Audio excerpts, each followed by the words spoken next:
ఓం శుక్లాం వరధరం విష్ణుం శశివర్ణం చతుర్భుజం ప్రసన్నవదనం ధ్యాయేత్ సర్వవిఘ్నోపశాంతయే. ఓం గురుబ్రహ్మ గురుర్విష్ణుః గురుదేవో మహేశ్వరః గురు సాక్షాత్ పరబ్రహ్మ తస్మై శ్రీ గురవే నమః. ఓం వ్యాసాయ విష్ణురూపాయ వ్యాసరూపాయ విష్ణవే నమో వై బ్రహ్మనిధయే వాసిష్ఠాయ నమో నమః. ఓం నారాయణం నమస్కృత్య నరం చైవ నరోత్తమం దేవీం సరస్వతీం వ్యాసం తతో జయముదీరజేతు. హరి ఓం. ప్రియ భగవద్బంధువులారా, ఆస్తిక మహాశయులారా, విష్ణు పురాణానికి మనం స్వాగతం పలుకుతూ ఆత్మానం రథనం విద్ధి శరీరం రథమేవతు బుద్ధింతు సారథం విద్ధి మనః ప్రగ్రహమేవచ అనేటటువంటి శ్లోకం ఆధారంగా మన ఆత్మ, మన శరీరము, మన బుద్ధి, మన మనస్సు ఇవి అన్నీ కూడా ఒక రథంలాగా మారితే ఆ రథాన్ని అధిరోహించినటువంటి శ్రీమన్నారాయణుడు మనకి సద్బుద్ధిని సద్గతులను కలుగుజేయుగాక అని మరొక్కసారి మనం స్మరణలోకి తెచ్చుకుంటూ విష్ణు పురాణం మహా అద్భుతమైనటువంటి ఘట్టాల్లో 12వ అధ్యాయం నడుస్తున్నది. ఈ 12వ అధ్యాయం చక్కగా ధ్రువోపాఖ్యానం గురించి మనం చెప్పుకుంటున్నాం. ఆ ధ్రువుడు సప్తమహర్షులు చెప్పిందంతా విని నేను కృతకృత్యుడనయ్యాను అని అనుకొని మధువనం అనేటటువంటి ఆ వనానికి వెళ్ళి అక్కడ తపస్సు ఆరంభించసాగాడు అన్న ఘట్టం దగ్గర కిందటి వీడియోలో మనం చెప్పుకున్నాం. అయితే ఇక్కడ ధ్రువుడు చెప్పినటువంటి ఒక శ్లోకం, పరాశరుడు వారు చెప్పినటువంటి ఒక శ్లోకం మరొకసారి ఇది మనం తెలుసుకొని దాని గురించి వివరం మరి కాస్త చెప్పుకుంటూ ఉన్న ఘట్టాల్లోకి వెళదాం. అనన్య చేతనాస్తస్య ధ్యాయతో భగవాన్ హరి సర్వభూతగతో విప్ర సర్వభావగతో భవతు. ఆ శ్లోకం మహావిశేషణంతో కూడుకున్నటువంటి శ్లోకం. ఇక్కడ ధ్రువుడు తన మనస్సులోని ఎలాంటి చింత లేకుండా, అనన్య చేతనాస్తస్య ఎలాంటి ఆలోచనలు పెట్టుకోకుండా భగవంతుడైనటువంటి శ్రీమన్నారాయణుడు నాలోనే ఉన్నాడు అనే భావనతో సర్వభూతగతో విప్ర సర్వభావగతో భవతు. కన్ను తెరిచి చూసిన ప్రతి ఒక్క వస్తువు విష్ణువే. అది సర్వభూతగతమన సమస్త భూతముల యందు విష్ణువే కనిపిస్తున్నాడు ధ్రువుడికి. తను చేసే ప్రతి ఒక్క మంత్ర జపము, తన భావంలోంచి వచ్చేటటువంటి ప్రతి ఒక్క నామము, ఆ ధ్రువుడు చేసేటటువంటి తపస్సు మొత్తము కూడా విష్ణువు గురించే. అదే సర్వభావగతో భవతు. ఆ శ్లోకం వింటే ఒళ్ళు పులకరిస్తున్నదని మరొక్కసారి ఆ శ్లోకం చెప్పుకుని తర్వాత ధ్రువుడు తాలూకా తపశ్శక్తి ఎలా ఉన్నది, ఆ ధ్రువుడు ఎంత ఖచ్చితమైనటువంటి తపస్సు చేశాడు, సర్వభూతముల యందు ఉండేటటువంటి విష్ణువు తనలో ఉండేసరికి ధ్రువుణ్ణి భూదేవి మోయలేకపోయింది కదా. ఆ మంత్రాలు, ఆ శ్లోకాలు ఇవన్నీ కూడా మనం తెలుసుకునేటటువంటి ప్రయత్నం ఈ ఘట్టంలో మనం చేద్దాం. కాస్త జాగ్రత్తగా ఈ ఘట్టం అవతరించండి. 4 ఏళ్ల కుర్రవాడు, 4 తప్పితే 5 ఏళ్ల వయస్సు ఉండేటటువంటి బాలుడు చేసినటువంటి మహోగ్రమైనటువంటి తపస్సు అది ఎంతటి మహా ప్రసాదాన్ని ప్రసాదించిందో వచ్చేటటువంటి రాబోయేటటువంటి ఘట్టాలలో మనం తెలుసుకుందాం. ఇక్కడ మనస్యవస్థితే సత్య మనస్యవస్థితే తస్య విష్ణు మైత్రేయ యోగినః నా శశాక ధారభార ముద్వోద్ధం భూతధారిణే. ఇక్కడ శ్లోకాలలో కొన్ని పదాలు, అక్షరాలకు చిన్న చిన్న తేడాలు వస్తూ ఉంటాయి. ఎందుకంటే చాలా పాతకాల పుస్తకం కాబట్టి ఆ అక్షరాలు చిన్న చిన్నవి తేడా వస్తుంటే మీరు మరొకలాగా అనుకోకుండా జాగ్రత్తగా శ్లోకాన్ని అవతరించండి, తాత్పర్యాన్ని తెలుసుకోండి, జీవితానికి అన్వయం చేసుకోండి. 4-5 ఏళ్ళు నిండినటువంటి కుర్రవాడు తపస్సు చేస్తే, ఎలాంటి చంచనము లేకుండా తపస్సు చేస్తే, తన చిత్త వృత్తులలో విష్ణువే ఉన్నట్లయితే ఎలా ఉంటుందన్నది ఈ శ్లోకంలో చెబుతున్నా. ఇక్కడ మైత్రేయ మహర్షిని ఉద్దేశించి పరాశరుడు వారు చెబుతూ మనస్యవస్థితే తస్య విష్ణౌ మైత్రేయ యోగినః నా శశాక ధారభార ముద్వోఢుం భూతధారిణి అన్నటువంటిది ఇక్కడ ఆ పరాశరుడు వారు మైత్రేయ మహర్షిని ఉటంకించి చెప్పినటువంటిది. ఓ మైత్రేయ మహర్షి, ఆ యోగీశ్వరుడైనటువంటి ధ్రువుడు మనస్సులో విష్ణువే ఆ విధంగా విరాజిల్లుతూ ఉండగా ధ్రువుడు తాలూకా బరువుని సమస్త ప్రాణులను ధరించి ఉండేటటువంటి దారుని మోయలేకపోయింది అని ఇక్కడ చెబుతున్నారు పరాశరుడు వారు. సమస్తమైనటువంటి ప్రాణుల్ని మోసేటటువంటి దారుని అంటే భూమాత ఆ ధ్రువుడు తాలూకా బరువుని మోయలేకపోయిందట. సర్వభూతగతో విప్ర సర్వభావగతో భవతు, ఆ పదం ఇక్కడ బాగా అన్వయం అవుతుంది. విష్ణువే తనలో ఉండి చేయిస్తున్నాడు, విష్ణువే చేస్తున్నాడు, నేనే విష్ణువుగా నాలోనే విష్ణువు ఉండి చేస్తున్నాడు. ఆ భావం అన్నది ఎంత ప్రధానమైనటువంటిది ఇక్కడ ఆ ధ్రువుడు తాలూకా చిత్తవృత్తంలో తెలుస్తున్నది. చిత్త వృత్తులలో ఉండేటటువంటి విష్ణువు, ధ్రువుడులోనే ఉన్నటువంటి విష్ణువు, సమస్త భూతధారిణి అయినటువంటి ఆ భూమాత ఆ ధ్రువుణ్ణి మోయలేకపోయింది అంటూ ఇక్కడ 2 శ్లోకాలు. ఈ 2 శ్లోకాలలో ధ్రువుడు ఎలాంటి తపస్సు చేశారు, ఎంత ఏకాగ్ర చిత్తంతో తపస్సు చేశారు అన్నది ఇక్కడ ఈ శ్లోకాలలో తెలుస్తున్నది. జాగ్రత్తగా అవతరిస్తారు. వామపాదస్థితే తస్మిన్ సనామూర్ధేన మేదిని ద్వితీయంచ ననామార్థం క్షితేర్దక్షిణ సంస్థితే.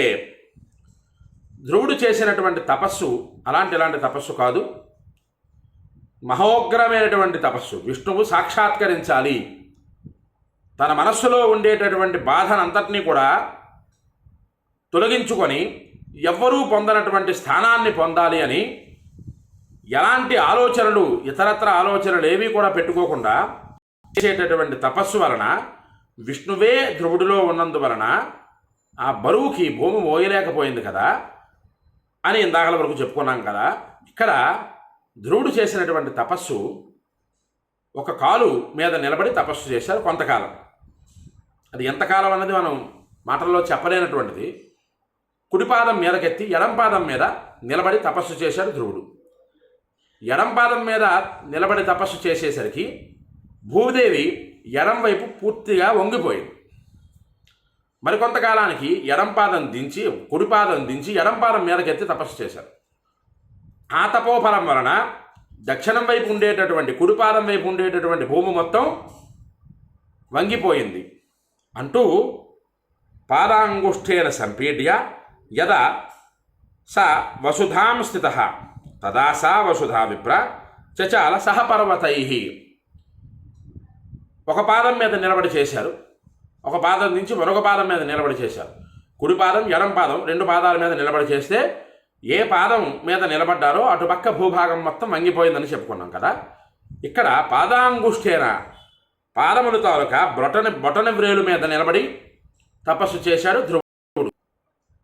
జాగ్రత్తగా గ్రహించండి, 4-5 ఏళ్ల నిండినటువంటి బాలుడు ఎంత మహోగ్రమైనటువంటి తపస్సు చేశాడు. ఇక్కడ కాలి బొటన వేలు మీద నిలబడి తపస్సు చేశారు. ఆ చేసినటువంటి తపస్సుకి ఆ మొత్తం భూమండలం యావత్తు కూడా సముద్రాస్య జగంపెరే. అలాగే ఇక్కడ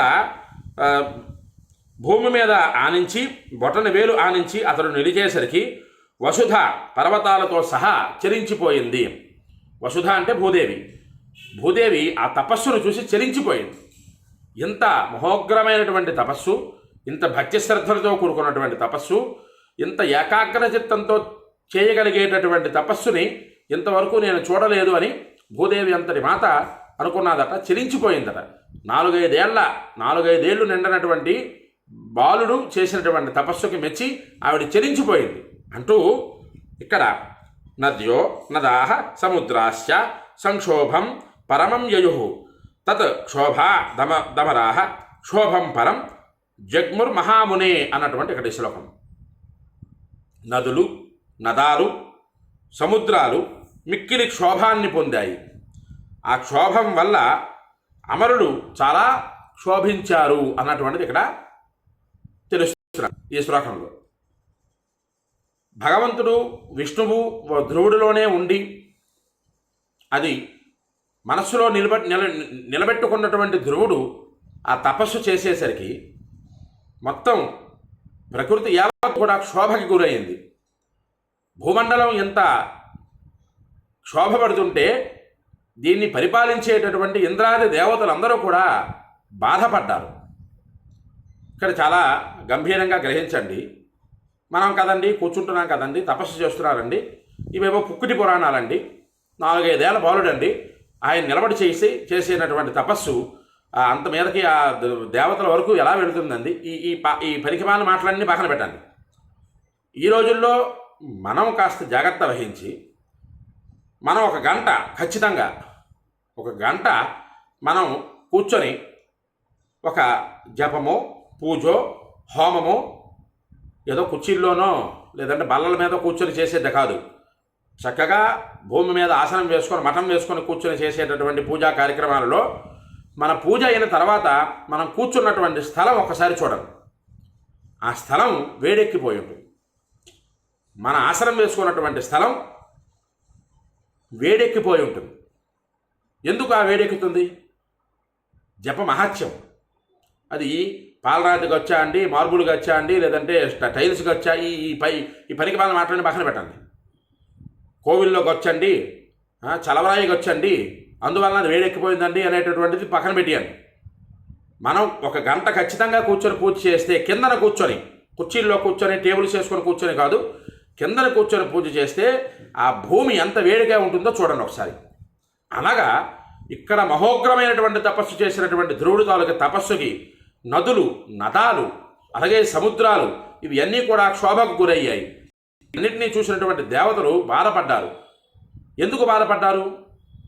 అంత చిన్న వయస్సులో ఏకాగ్ర చిత్తంతో అహో క్షాత్రం అన్నారు కదా, క్షాత్రం అంటే పట్టుదల కదా, విష్ణువుని సాక్షాత్కరింపజేసుకొని తన మనస్సులో ఉండేటటువంటి కోరికని ఖచ్చితంగా నెరవేర్చుకొని తీరాలి అనేటటువంటి ఏకైక సంకల్పంతో ధ్రువుడు చేసినటువంటి తపస్సు వలన ఎంత భూమండలం ఇబ్బంది పడుతున్నది అని దేవతలందరూ కూడా బాధపడ్డారు అని ఇక్కడ పరాశరుడు వారు చెబుతున్నారు. చెబుతూ యామా నామ తదా దేవ మైత్రేయ పరమాకులాహ ఇంద్రేణ సహ సమ్మంత్రయ ధ్యానభంగం ప్రచక్రమ. అంతటి తపస్సు చేస్తున్నటువంటి ధ్రువుడి తాలూకా ధ్యానాన్ని భంగం చెయ్యాలి అని యాములు అనేటటువంటి దేవతలు, ఇక్కడ మనకి మన్వంతరాల్లో ఉండేటటువంటి తేడాల్లో స్వయంభూ మన్వంతరంలో యాములు అనేటటువంటి వారిని అందరినీ కూడా దేవతలుగా పరిగణించబడ్డారు. అలాగే ఇక్కడ ఈ యాములు అనేటటువంటి దేవతలు అందరూ కూడా కలత చెందిన వారై భూదేవి ఎంత ఇబ్బంది పడుతున్నదని మనస్సులో కలత చెందిన వారై ఏకాగ్రమైనటువంటి మనస్సుతో తపస్సు చేసేటటువంటి ఆ ధ్రువుడి తాలూకా ధ్యానాన్ని భంగపరచాలి అని అనేక రకాలైనటువంటి ప్రయత్నాలు చేసి విఫలమయ్యారు అని చెబుతున్నారు. అలాగే కూష్మాండ వివిధై రూపై సహస్రేణ మహామునే మత్యంత మారబ్ధా కర్తుమాతురాహ అన్నటువంటిది కూష్మాండ అని పిలువబడేటటువంటి దేవతలు. అలాగే ఇంద్రునితో పాటుగా దేవేంద్రుడు ముల్లోకాలని పాలించేటటువంటి దేవేంద్రుడితో పాటుగా ఆ ధ్రువుడి తాలూకు తపస్సుని భంగపరచాలని కూష్మాండ అనేటటువంటి దేవతలతో అతని సమాధికి భంగం కలిగించడానికి విశేషమైనటువంటి ప్రయత్నాలు ఎన్నో చేశారు. ఆ చేసిన ప్రయత్నాలన్నీ కూడా విఫలమైపోయాయి అని ఇక్కడ చెబుతున్నారు. తర్వాత వచ్చేటటువంటి ఘట్టం సునీతి అనేటటువంటి తల్లి, ధ్రువుడి తాలూకు తల్లి మహామాయి రూపంలో ఆ ధ్రువుడి దగ్గరికి వచ్చి ఆ తపస్సును భంగపరచడానికి విశేషమైనటువంటి ప్రయత్నం చేస్తుంది ఆ తల్లి. ఎందుకు ఆ ప్రయత్నం చేసింది? ఎందుకోసం? కుమారుడు తాలూకా తపస్సుకి చూసినటువంటి ఆ తల్లి ఎంత భయపడ్డాది, అవన్నీ కూడా వచ్చేటటువంటి ఘట్టాలలో. అంటే ఒక సంకల్పం మనం చేసుకుంటే ఆ సంకల్పం చేసే ముందరే మనకు అనుమానం అవుతుందా అండి, అవదా అండి, అవ్వకపోతే ఏంటండి, అయితే ఏమిటండి, ఇన్ని ప్రశ్నలు మనలో ఉంటాయి. కానీ ధ్రువుడిలోని 4-5 ఏళ్ళు నిండినటువంటి ధ్రువుడు మనస్సులో ఏక సంకల్పం, ఒక్కటే సంకల్పం, విష్ణు సాక్షాత్కరింపజేసుకోవాలి. ఆయన సాక్షాత్కారం తర్వాత ఎవ్వరు కూడా పొందనటువంటి స్థానాన్ని పొందాలి అని ఒక్క కోరిక. కాకపోతే తమోమోహో మహామోహో స్థామిశ్రో హ్యంధసంగిక అన్నటువంటిది ఇక్కడ పనిచేస్తుంది. ఎందుకు? 4-5 ఏళ్ళు నిండినటువంటి బాలుడు తపస్సు చేస్తే, విష్ణువు ప్రత్యక్షమైతే ఎవరు కోరనటువంటి స్థానం కోరడం కాదు కదా, విష్ణువులో ఐక్యం అయ్యేటటువంటి కోరిక కోరాలి కదా. ఇక్కడ తమస్సు అంటే అజ్ఞానం అన్నది పనిచేసిందా లేదా అన్నది కూడా వచ్చేటటువంటి ఘట్టాల్లో మనం తెలుసుకుందాం. ధ్రువుడు అంతటి ఆయన అంత తపశ్శక్తి సంపన్నుడికి అజ్ఞానం పనిచేసిందా లేదా?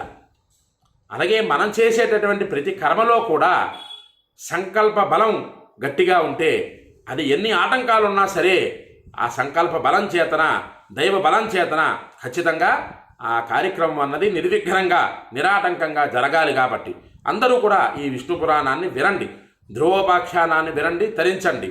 అలాగే 10 మంది చేత వినింపజేసి తరింపజేయండి. ఈ వీడియో నచ్చినట్లయితే అందరూ కూడా లైక్ చేయండి.